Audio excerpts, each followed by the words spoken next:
I was 16 when my mother told me to get out. Not in a whisper, not in the heat of an argument. She said it like a final verdict, cold and sharp, without blinking. You think the world owes you something? Let's see how far you get without us. I looked at my father. He didn't speak, just folded his arms like a spectator watching a storm. He didn't care to stop. Behind him, my brother stood leaning against the wall, smirking. He muttered under his breath, "She'll be back begging." They thought I'd cry. They thought I'd fall apart. But I didn't. I packed a backpack with just a few clothes, my school ID, and the book my grandmother gave me before she passed. No money, no plan, not even a goodbye. When I stepped outside, the porch light flickered behind me, like even the house wanted me gone. No one followed. No one watched me walk into the night. I remember the silence more than anything, not the slam of the door, not the sound of my footsteps on gravel, just silence. At 16, I became a ghost with a pulse. I wasn't running away. I had nowhere to run to. But something inside me, something stubborn, kept whispering, "Don't you dare prove them right." I found my first place to sleep behind a diner, not in it, behind it. There was a broken-down storage room with a sink that dripped and a cot that smelled like old cigarettes. But the manager, Donna, said I could stay if I showed up early to mop floors and stayed late to clean tables. She paid me in cash and leftover hash browns. I didn't complain. It wasn't shelter. It was survival. The walls were thin. I could hear people laughing inside, eating pie, sipping coffee like they were in some other world. A world that didn't forget birthdays. A world that didn't send 16-year-olds out with nothing. I kept my things in a garbage bag tucked behind the mop bucket. School became optional. No one noticed when I stopped going. No texts, no messages, nothing from the people who raised me. Then one day, I wiped down a counter while the TV in the corner played the evening news. A name caught my ear, my uncle. Dead. Stroke. I froze. I waited. I thought maybe anyone would call. But the only thing that rang was the bell on the diner door. That night, I sat on the edge of the cot with a paper napkin and wrote my name in shaky letters over and over, just to remind myself I was still real. Because by then, I understood something cruel. You don't have to die to be forgotten. You just have to be inconvenient. People looked right through me. At the diner, I was just that girl with the mop. At the corner store, I was the one who always counted change twice. To the world, I was background noise. One night, I scraped my hand on a broken glass behind the bar counter. Didn't flinch, didn't bleed much. The next morning, I wrapped the wound in an old dish towel and kept scrubbing until someone noticed. Her name was Miss Baird. She taught literature at the local high school, came in every Friday, ordered black coffee and blueberry pie. She watched me for a long time. Before she said it, "You don't belong here." I didn't answer. Next time she came in, she left a business card on the counter. Counseling services, a school contact, shelter referrals. But I never called because I'd already learned the first rule of surviving abandonment. Don't expect rescue. Don't expect second chances. When I passed out behind the dumpster 2 weeks later, I thought maybe that was it. My body gave up before I did. I woke up under flickering lights in the back of an ambulance. A paramedic said I was severely dehydrated. She handed me a granola bar and a juice box like I was 5, and even then, I didn't cry. I didn't beg. I asked if I could go back to work the next day because I didn't want help. I wanted control. And somewhere deep inside, even with my ribs showing and shoes 2 sizes too small, I knew if I broke now, they win. The hospital didn't keep me long. No insurance, no guardian, no reason to stay. They discharged me with gauze, a paper wristband, and a plastic bag of crackers. I walked back to the diner with a limp and a fever. Donna said I looked like death. I told her, not yet. That night, someone left a card at the front register. A woman said her name was May. Nobody knew her. No one remembered what she looked like, but the card was thick, not cheap, ivory white with gold pressed edges. Just an address and one handwritten line. Come if you want more than surviving. I shoved it in my pocket and forgot about it for 3 days. Then Donna handed me my pay, half of what I expected. She said business was slow. I nodded like that wasn't the last straw, like I hadn't just eaten ketchup on crackers for dinner. That night, I stood under a flickering street lamp and pulled out the card, read it again, turned it over, no number, no name, just that line. I took a bus I couldn't afford across town, got off 2 stops too early because I panicked and walked the rest. The building was gray stone, clean and quiet. The brass plate read, "The Rowan Foundation." I almost turned around, but something inside me, a voice I hadn't heard in years, whispered, "Let this be the moment everything changes." So I walked through the front door, not to be saved, not to be held, but because I was done surviving alone. The Rowan Foundation didn't look like a place that changed lives. No bright lights, no miracles, just warm coffee, clean floors, and silence that didn't feel empty. May met me in the lobby. She looked nothing like I imagined. Gray hair pulled back, a cardigan too big, eyes sharp enough to slice glass. "You don't owe me a story," she said. "Just don't lie when you speak." She led me down a narrow hallway. At the end of it was a wall framed with portraits, dozens, all women, all ages. Some in graduation robes, some holding children, some in business suits with steel in their eyes. May nodded toward them. "These are the girls who came in like you."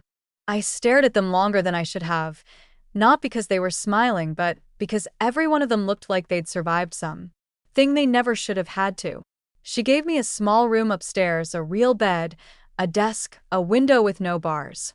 That night, I showered for the first time in weeks, hot water, real soap. I sat on the bed and looked at my hands. They weren't shaking anymore.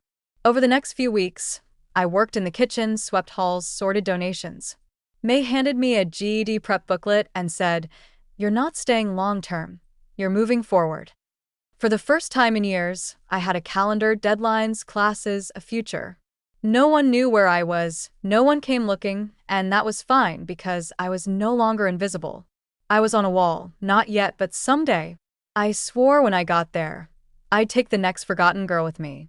It had been 9 years. 9 years since I stepped out of that house. 9 years since anyone in my family said my name, or so I thought. The email came on a rainy Tuesday. Subject line: Estate of Virginia Harper, legal notice. I nearly deleted it until I saw the name of the law firm, Redmond and Fields, my grandmother's lawyers. I opened it with shaking hands. She had passed away, and in her will, she left me something, but there was a catch: inheritance to be discussed in person with all named parties present. It didn't make sense. I hadn't spoken to my grandmother in years. After they kicked me out, they cut me off from her too. Back then, I tried to call. She never answered. I thought maybe she believed their lies, that I'd run away, that I didn't care. But now, she was reaching out from the grave, and my name, Julia Harper, was still written in her final words. I called May and told her I didn't know what to do.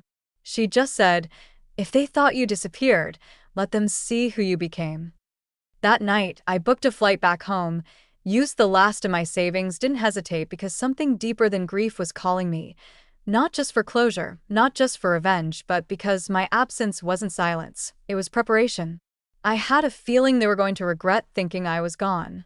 The law office smelled like polished wood and old money, the same firm that handled every Harper estate for generations, the same room where my parents signed the trust documents when I was born.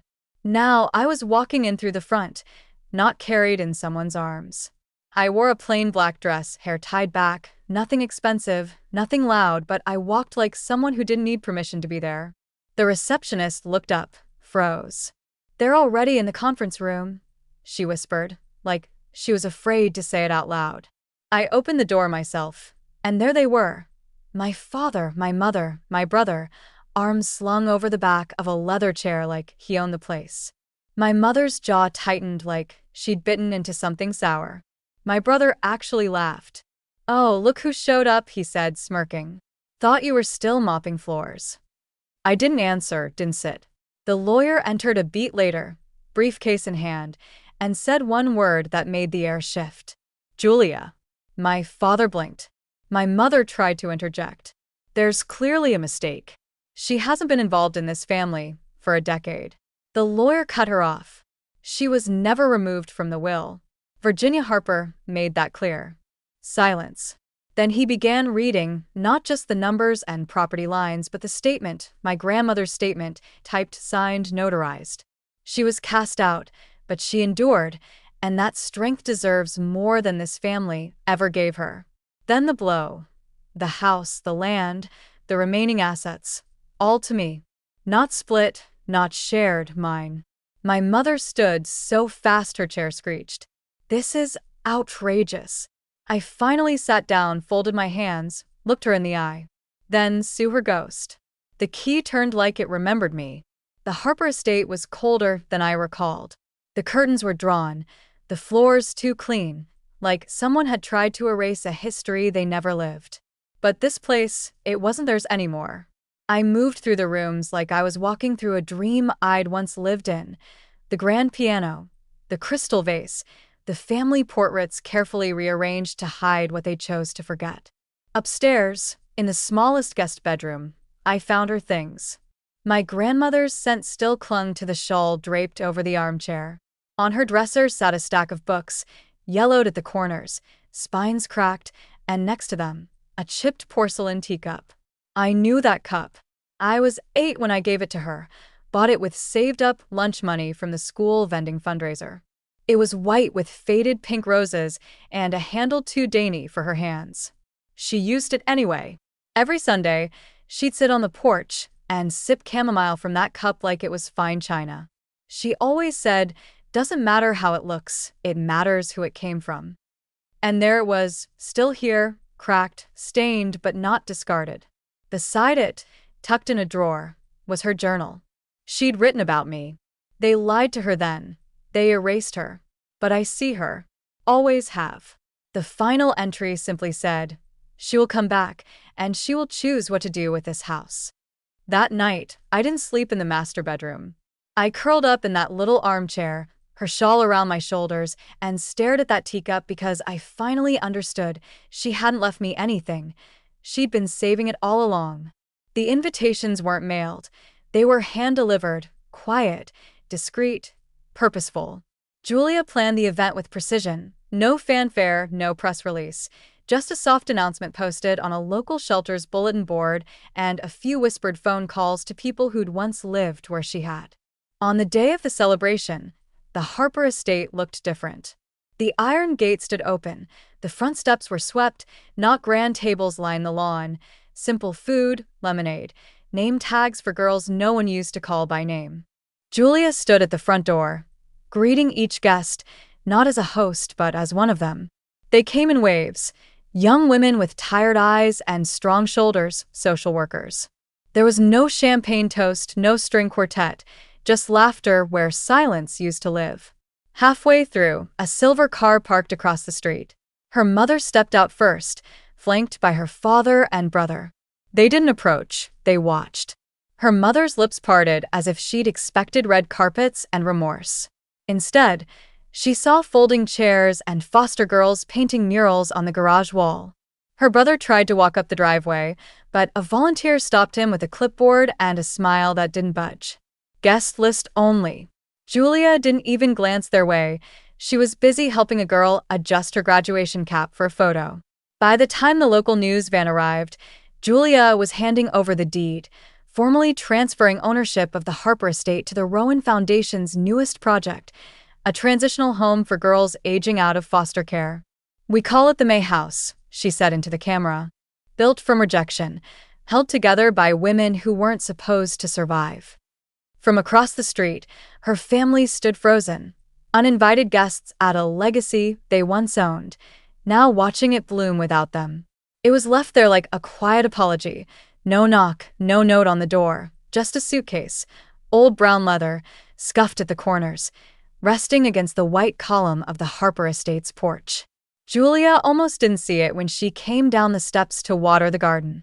For a moment, she thought it was someone's donation, but the tag said otherwise, her name in her father's handwriting. She didn't open it right away. She just stared at it while the sun crawled over the roof. Eventually, curiosity won. Inside was a folded baby blanket, faded yellow, corners fraying, and a photo of her at 4 years old, missing a front tooth, grinning on her father's shoulders. Beneath it all was a check, blank, signed, no memo line, no amount. It wasn't money. It was silence dressed as repentance. Julia sat on the porch steps, the suitcase beside her, and didn't touch a thing. A car idled at the end of the drive. Her father in the passenger seat didn't step out. Her mother was in the driver's seat, sunglasses on, lips pursed like she was holding back years. Julia didn't wave, didn't speak. She picked up the suitcase, walked it down the steps, and placed it back at the gate. She closed it gently, locked it, then turned and walked inside, letting the screen door shut behind her. The next morning it was gone. But the porch light flickered again that night, just once, like it had the day she left at 16. Only this time, she didn't flinch because some doors don't need slamming, some rejections don't need words, and some apologies come too late to matter. The auditorium was packed, not with donors or dignitaries, but with girls from every corner of the city, each one carrying something they'd survived. The local paper had written a feature about the May house, calling it a sanctuary built from someone else's silence. Julia hadn't planned to speak, but when the microphone was passed to her, the room hushed. She stood behind the podium in a simple navy dress, her grandmother's brooch pinned near her collarbone. No cards, no prepared remarks, just truth. "They said I'd fail," she began. "They told me I'd crawl back. But here's what failure looks like." She gestured behind her toward a slideshow of new graduates, smiling kids, job offers, keys to apartments. Failure looks like 26 girls who now have their own beds. It looks like a shelter that became a home. It looks like community. In the back row, her family stood in the shadows. They hadn't been invited, but they came anyway, drawn to the very thing they once discarded. Her mother clutched her purse like it might protect her from what she was witnessing. Her brother looked down every time Julia met the audience's eyes. Her father just stared. When the crowd stood to applaud, they remained seated because applause wasn't for them. A reporter later asked, "How did you survive without them?" Julia didn't blink. "I didn't survive. I grew, and that was the difference." No spite, no public takedown, just presence, just proof. They didn't need to be dragged, they needed to watch. And in that moment, surrounded by echoes of the life they tried to erase, Julia smiled because this was the only revenge that ever mattered, becoming everything they swore she couldn't. She stood at the gates one last time, no cameras, no speeches, just her, the wind, and the name newly etched in bronze, the May House.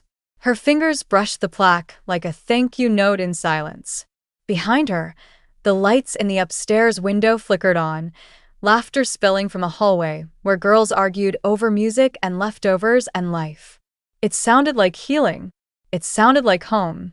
Julia didn't need to stay anymore. Her job was done. The house stood without her now, stronger than when she'd claimed it. She walked the garden path slowly, touching nothing, taking only the scent of lavender with her. The same spot where she once watched her mother cut roses in silence was now overgrown, wild, and unapologetic. Her cab pulled up to the curb. She placed a single suitcase in the trunk, lighter than the one they'd left her, heavier than anything she'd carried before. As the car pulled away, she looked out the window, not at the estate but at the small brass mailbox that once held nothing but bills and silence. Now it held letters, applications, second chances. The voiceover came soft, steady, final. "They said I'd fail, that I was ungrateful, directionless, nothing without them. But failure would have meant becoming like them, cold, performative, too proud to change. Instead, I built something they'll never be part of, not because I locked the door, but because truth only lets in those who see it." She didn't wave goodbye. Some people don't earn a farewell. She just leaned back in her seat and closed her eyes as the house disappeared in the rearview mirror. Not buried, not burned, just behind her. And with that, the chapter ended.